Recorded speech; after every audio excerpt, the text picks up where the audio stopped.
ক্যাকড়ার সন্ধান পেয়েছি, ক্যাকড়া, লাল কাঁকড়ার সন্ধান পেয়েছি। আমরা যাচ্ছি,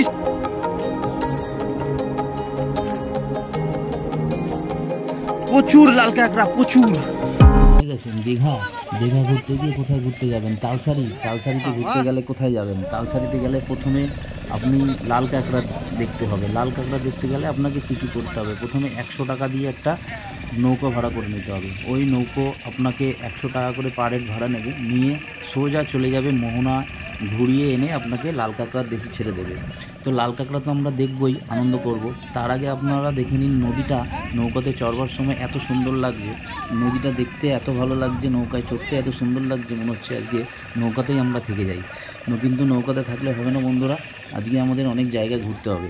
নৌকাতে থাকতে থাকতে আমরা দুটো জিনিস আপনাকে দেখিয়ে দিই। সেটা হচ্ছে, দেখুন দূরে যে ঝাউ গাছগুলো দেখা যাচ্ছে নদীর পাড়, এত সুন্দর লাগছে, এত সুন্দর লাগছে, দেখতে মন ভরে যাচ্ছে।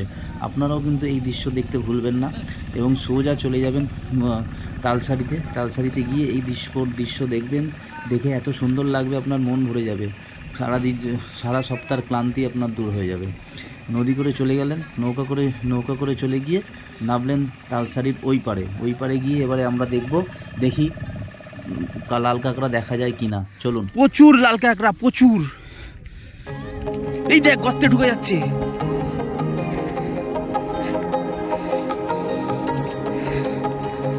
ওই দেখ, প্রচুর লাল কাঁকড়া, প্রচুর।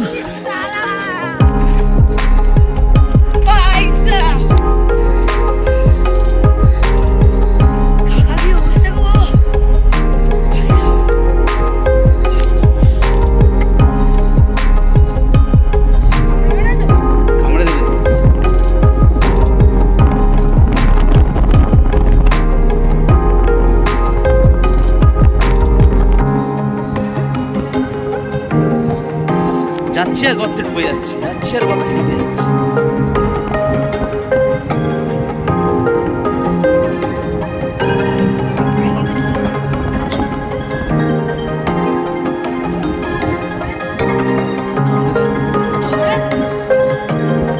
তালসারিতে পুরো লাল কাঁকড়ায় ভর্তি। আমরা তালসারিতে এসেছিলাম, দেখুন এখানে যাচ্ছি আর সঙ্গে সঙ্গে ঢুকে যাচ্ছে, এই দেখুন কিভাবে ঢুকছে, দেখুন কিভাবে ঢুকে যাচ্ছে, দেখুন ভর্তি। চলে গেলেই বেরিয়ে যাচ্ছে, আবার গর্তে ঢুকে যাচ্ছে। ওই দেখুন কিভাবে ঢুকছে, কোথায় কোথায় থাকে, কত বড় বড় গর্ত দেখুন। এই দেখুন যাচ্ছি আর ঢুকে যাচ্ছে এই গর্তে, একদম ভর্তি কাঁকড়া।